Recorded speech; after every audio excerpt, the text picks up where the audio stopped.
It's said that meditation is the final spiritual practice. How does a person know when they are ready to meditate? One of the things I've heard Swamiji say is, you don't meditate, you become meditative. Right, now that's not to say that it's not an actual practice. In chapter 6, we talked about this. In the Vedanta Treatise, there's a chapter on meditation, where he says you prepare a place, you prepare a seat that is comfortable for you, you sit, you relax the body, you do some breathing exercises, invoke the mantra, etc. So it is actually an actual practice that you do. But when he uses this idea of saying you don't meditate, you become meditative, it becomes natural for you. It's obvious to you that the only thing to do now is meditation. In chapter 6 and in chapter 3, he talks about this. He says, for the active, yoga is the means, yoga meaning the path of action. For the contemplative, quietude is the means to what? Spiritual growth. So whatever your temperament is, there's a spiritual discipline that is most appropriate for you. If you're highly active, action. If you're highly contemplative, contemplation and meditation. So you'll naturally telescope into it.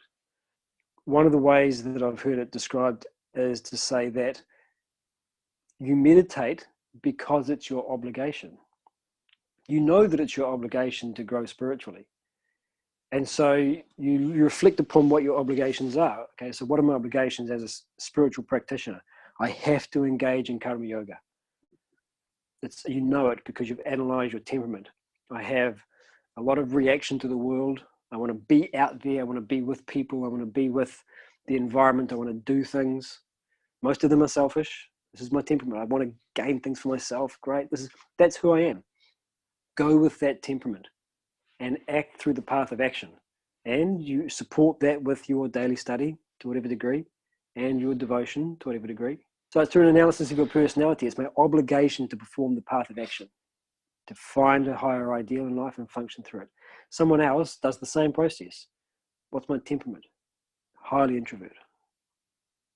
Very few desires for anything in the world. That's also a correct assessment of the personality. And so what's my obligation? My obligation, meditate. So preceding that will be what he describes as open eye meditation. So he describes open eye meditation as while you're going through all of your daily activities, work, social, family, etc., there is that constant awareness in the back of the mind, the self. Not this, I'm the self. I've got to get to that self. So the analogy he uses to describe it is the example of the Shruti. So the classical singer, while she is giving the different ragas and talas, the different tunes and different beats and everything else, one part of her awareness is constantly attuned to that single droning note, the key signature that we'd say in Western music.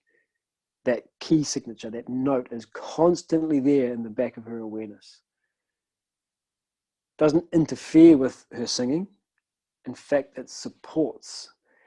She stays on that note and just weaves the song around it. That's that analogy. So you stay on that note of the self and you weave all of your thoughts, all of your emotions and all of your actions around that thought. So that has continued for a consistent period of time. And so then it's natural for you that when you sit down in the early morning hours, to just close the eyes and telescope into that practice of meditation becomes a natural process that is also your obligation. I heard another story. I think this was Chinmayananda, and somebody asked the same question. The reply was something along the lines of, how do you know when to eat? How will I know when it is appropriate for me to eat? When should I eat food? Your body tells you. I don't need to tell you when to eat. You know when to eat, is what he says.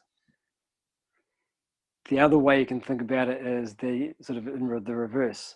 That example of a student goes to the teacher and says, "Sir, do you think I need marriage? Should I get married?"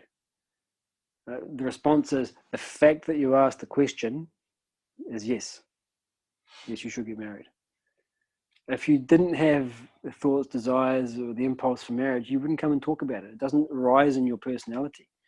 The fact that you've been cogitating on this idea and throwing it backwards and forwards, maybe I should get married. Yes, you've got the desire to do it. But I say use it in the reverse. The fact that you ask the teacher, should I meditate, indicates no.